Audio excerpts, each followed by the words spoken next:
भाई आज 8 तारीख हो ही गया है। अब ज़्यादा टाइम नहीं बचा है। मैंने अपने टाइम टेबल के हिसाब से कुछ चीज़ें सेट करके रखी हैं और आज मैं क्या क्या पढ़ूंगा वो भी बताऊंगा। तो चलिए मैं दिखा देता हूँ पहले उसको। देखिए भाई आज 8 तारीख हो ही गया है। तो मेरा प्लानिंग है कि 16 तारीख तक जितना सब्जेक्ट हो सकेगा उतना मैं कवर करने की कोशिश करूँगा 16 तारीख तक, जितना हो सकेगा। उसके बाद वहाँ से जितना टाइम इतना बच रहा है जो 2 हफ्ता, इसमें मैं दबा के पूरा फुल रिवीजन और मॉक टेस्ट डीपीपी सब लगाऊंगा। लेकिन हाँ, एक यहाँ पर ट्विस्ट है। और मैंने हर एक सब्जेक्ट के लिए आज का प्लानिंग बनाया है। तो पहले मैं आज बायोलॉजी पढ़ूंगा। बायोलॉजी में ह्यूमन रिप्रोडक्शन पढ़ूंगा, जो कि बहुत ही इम्पोर्टेंट टॉपिक है। उसमें से नर्सिंग एप्टीट्यूड में भी क्वेश्चन आता है और बायोलॉजी में तो आता ही आता है। और नर्सिंग एप्टीट्यूड में मैं बेसिक मेडिकल केयर पढ़ूंगा, बेसिक मेडिकल केयर पढ़ूंगा। इसमें से कम 2 से 3 नंबर का क्वेश्चन फंसता है। जो इंपॉर्टेंट भाई वही मैं सिलेक्ट कर रहा हूँ इस समय, और इंपॉर्टेंट चीज़ का मैं लिस्ट भी बनाया हूँ। और यहाँ पर देखिए, इंग्लिश ग्रामर जो है इसमें मैं सिनोनिम्स और एंटोनिम्स पढ़ूंगा, ठीक है।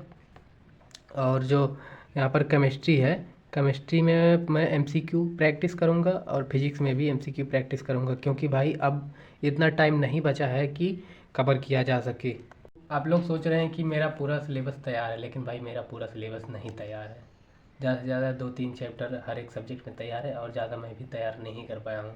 तो मैं पूरा पढ़ने की कोशिश नहीं कर रहा हूँ। जो इम्पोर्टेंट है वही पढ़ूंगा और मैं आपको केमिस्ट्री में दिखाता हूँ इम्पोर्टेंट क्या क्या है। वही 1-2 चैप्टर वाली देख लूँगा और बाकी एमसीक्यू प्रैक्टिस, मॉक टेस्ट, वहीं से अपने आप क्वेश्चन रिपीट होकर अपने आप दिमाग में सेट हो जाएगा।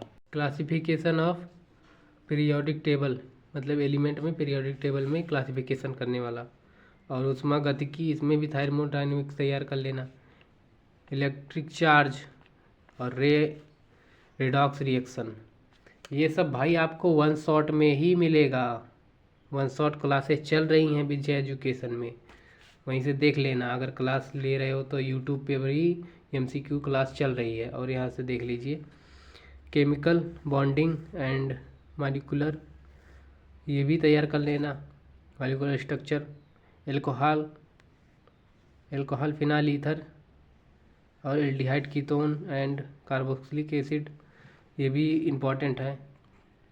अब फिजिक्स में देखते हैं, फिजिक्स में कहाँ से फंसेगा क्वेश्चन। फिजिक्स में एमसीक्यू करना, देखिए फिजिक्स बहुत बड़ा है, छोटा तो है नहीं। फिजिक्स का सिलेबस बहुत बड़ा है, इसलिए दोनों, तो एक तो दोनों क्लास का है। तो पहले मैं जो है मैं क्या करूँगा, एमसीक्यू प्रैक्टिस करूँगा और टेस्ट दूंगा। फिर उसमें से जो क्वेश्चन गलत हो जाएगा उसको एनालाइज करके देखूंगा गलती हो कहाँ रही है, फिर से उसे नोट कर लूँगा। ऐसे ऐसे करके हो जाएगा। देखिए बेसिक मैथ, ये तो भाई इसमें से क्वेश्चन ही से थोड़ा फंसता है, क्योंकि बेसिक चीज़ें जाते ज़्यादा आती है। और यूनिट और डायमेंशन यहाँ से भी आता है। और काइनेमेटिक्स,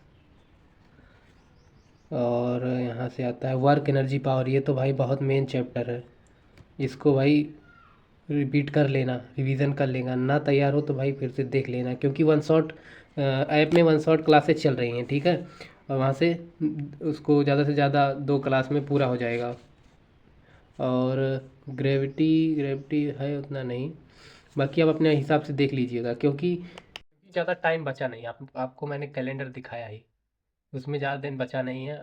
जो दिन बचा है उसमें केवल टेस्ट और एमसीक्यू, उसी से इंक्रीज होगा नंबर, और बाकी कुछ नहीं। उसी में औकात पता चलती है कि भाई कितना पढ़ा है।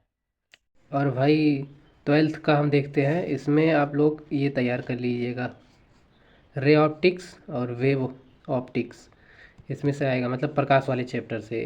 और इसमें ये तैयार कर लीजिएगा, करंट इलेक्ट्रिसिटी, और ये मूविंग चार्ज एंड मैग्नेटिज्म, और इलेक्ट्रोमैग्नेटिक इंडक्शन यहाँ से भी आता है भाई।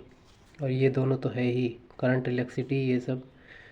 भाई इतना टाइम तो नहीं है कि सबको कवर किया जा सके, तो इसीलिए मैं बोल रहा हूँ कि जो इम्पोर्टेंट टॉपिक्स हैं 1-2 उसी पर ध्यान दिया जाएगा। बाकी एमसीक्यू से ही काम बनेगा। ज़्यादा स्ट्रेस से दिमाग भी हैंग हो जाएगा, और आप लोग समझ ही रहे हैं। और मैं इंपॉर्टेंट चैप्टर दिखा देता हूँ बायोलॉजी का, जो बायोलॉजी मेन माह जहाँ से नंबर आते हैं भाई। कुछ तैयार हो या ना हो, इसे ज़रूर तैयार कर लेना, पहले देख लो। देखो पाथ ऑफ हार्मोन, ठीक है। यहाँ से क्वेश्चन नर्सिंग एप्टीट्यूड में भी फंसेगा और बायोलॉजी में फंसेगा। मानो हार्मोन, पाचन, श्वसन, उत्सर्जन। उत्सर्जन से भी क्वेश्चन आता है, पाचन तंत्र से आता ही है, श्वसन से आएगा कि भाई फेफड़ा वगैरह जो रहता है उसी में पूछता है क्वेश्चन। और हार्ट, हार्ट से पूछेगा कि left atrium, right atrium, Nilay, अलिंद। और ब्रेन, ब्रेन से आएगा कि कौन सा पार्ट कौन सा काम करता है। और स्केलेटन, ठीक है, स्केलेटन में ज्वाइंट, जो स्केलेटन में ज्वाइंट होता है कंकाल तंत्र में, वो भी आएगा। और स्केलेटन वही पूरा हड्डी तैयार कर लेना कि कितनी का इतनी हड्डियां हैं, कहाँ कैसे काम करती हैं। लीवर, लीवर से क्वेश्चन आया था अब की बार, हेपेटाइटिस वाला क्वेश्चन वहीं से था, हेपेटाइटिस ए, हेपेटाइटिस बी, ठीक है। और परिसंचरण तंत्र, यानी कि रक्त परिसंचरण तंत्र, उसे जरूर तैयार कर लेना। उसमें ब्लड ग्रुप और ये भी तैयार कर लेना। रक्त परिसंचरण तंत्र में पूछेगा प्लेटलेट्स पूछेगा, हीमोग्लोबिन पूछेगा, किसकी कमी से क्या होता है, किसका जीवन काल कितना होता है। और यहाँ पर टिश्यू, टिश्यू में क्वेश्चन फंसा था कि उपकला स्तंभाकार ऊतक कहाँ पाई जाती है, तो भाई उसका ऑप्शन था वहाँ बड़ी आंत में, वहाँ से क्वेश्चन फंसा था। और ग्रंथि प्लस बाह्यस्रावी ग्रंथि, ग्रंथियाँ कितनी होती हैं शरीर में, ये तो जरूर तैयार कर लें भाई। मैंने इंपॉर्टेंट टॉपिक ही लिखा है जो नर्सिंग एप्टीट्यूड और बायोलॉजी में छपेगा ही। और पादप में लैंगिक जनन मतलब रिप्रोडक्शन इम्प्लांट, उसमें पढ़ लेना भाई, वो तो मेन चैप्टर है, उसको तैयार कर लेना बस। फिजिक्स में मैंने कुछ बनाया था, लेकिन भाई फिजिक्स में तो बहुत बड़ा बड़ा चैप्टर हो जा रहा है, तो देख लेना। लाइट तैयार कर लेना, बताया ही मैंने। Motion, straight line, motion in plane, ये भी। और मोशन इन स्ट्रेट लाइन मतलब ये तैयार कर लेना। उष्मागतिकी, थर्मोडायनेमिक्स मैंने बताया ही। और रोटेशनल मोशन, यूनिट और डायमेंशनल, ये बहुत महत्वपूर्ण टॉपिक मैंने लिखा है, ठीक है। केमिस्ट्री में देख लेते हैं। केमिस्ट्री भाई एस ब्लॉक, पी ब्लॉक, और इसके एलिमेंट और सॉल्यूशन चैप्टर मैंने बताया ही। और ये है, सबका मिलाकर यही अर्थ निकलता है कि जो अभी तक पढ़े हो उस पर रिवीजन करो। अगर सभी चैप्टर पे दौड़ोगे तो दिमाग हो जाएगा खराब, और जो पढ़ा है वो भी भूल जाओगे, रिवीजन का भी टाइम नहीं मिलेगा। इससे अच्छा है अगर तुमको लग रहा है मैंने जो पढ़ा है ठीक है, तो उसको रिवीजन करो।